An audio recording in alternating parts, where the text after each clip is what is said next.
Hello বন্ধুরা, welcome to সঙ্গে সায়ন। তো গত 27 তারিখে 27শে নভেম্বর আমি একটা ভিডিও করেছিলাম, তোমরা নিশ্চয়ই দেখেছো সেটা। তো ভিডিওটা ছিল কিভাবে টবে আমরা ধনেপাতা চাষ করব।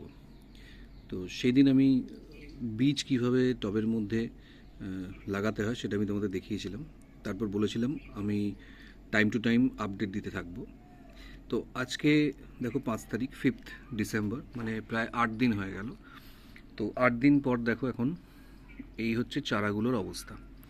তো এই 1-2 দিন আগেই চারাগুলো বেরিয়েছে। তো বীজের কোয়ালিটির উপর ডিপেন্ড করে জার্মিনেশন কীরকম হবে। ভালো কোয়ালিটির বীজ হলে 2 দিন 3 দিন 3 দিনের মধ্যেও বেরিয়ে যায়। আবার কিছু কিছু ক্ষেত্রে একটু টাইমও লাগে।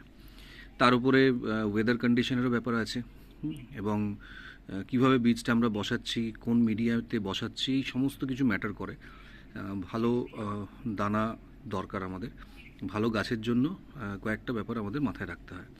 তো দেখো অলরেডি এখানে অনেকগুলো চারা বেরিয়েছে, আরও কিছু চারা বেরোচ্ছে। দেখো এই যে দেখতে পাচ্ছ, এখানে দেখো কিছু চারা মাটি থেকে বেরোচ্ছে। এদিকটা হয়নি খুব বেশি, আস্তে আস্তে এগুলো হবে।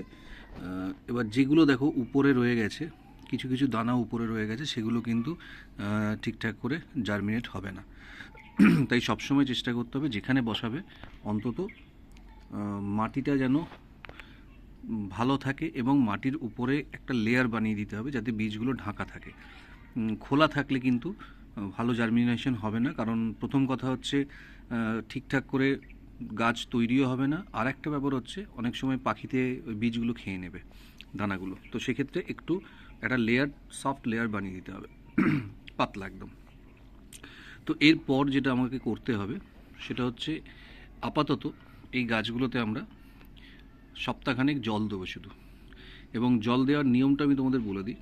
কখনোই মগে করে নিয়ে এইভাবে জল ঢেলে দেবো না আমরা উপরে, তাহলে কিন্তু গাছের শিকড়গুলো, এগুলো একদম সূক্ষ্ম গাছ, হ্যাঁ। তো একদম একটা দুটো হয়তো শিকড় বেরিয়েছে, তো এটা কোনোভাবে যদি শিকড় উপর দিকে উঠে যায় তাহলে কিন্তু গাছটা মারা যাবে।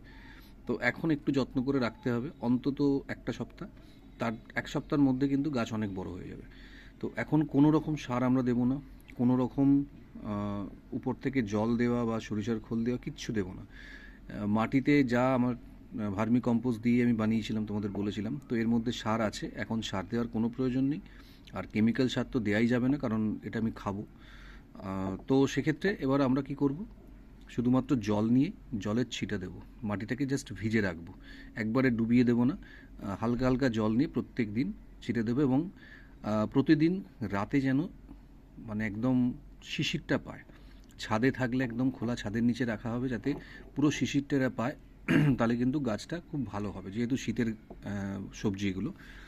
তো এটাই আপাতত করতে হবে। তারপরে এরপর কি আপডেট হচ্ছে, গাছ যখন বড় হবে তারপর আমি কিভাবে যত্ন নিচ্ছি সেটাও তোমাদের বলবো। তো ভিডিওটা কেমন লাগলো তোমরা অবশ্যই জানাবে, ভালো লাগলে শেয়ার করবে, সাবস্ক্রাইব করবে। আর তোমাদের সবজি কীরকম হচ্ছে সেটাও আমাকে কমেন্টে জানাবে। আমি যে প্রসেসে বসিয়েছি তোমরা যদি কেউ বসিয়ে থাকো, তার রেজাল্ট কীরকম হচ্ছে, পাচ্ছ, সেটাও কিন্তু আমাকে জানাবে।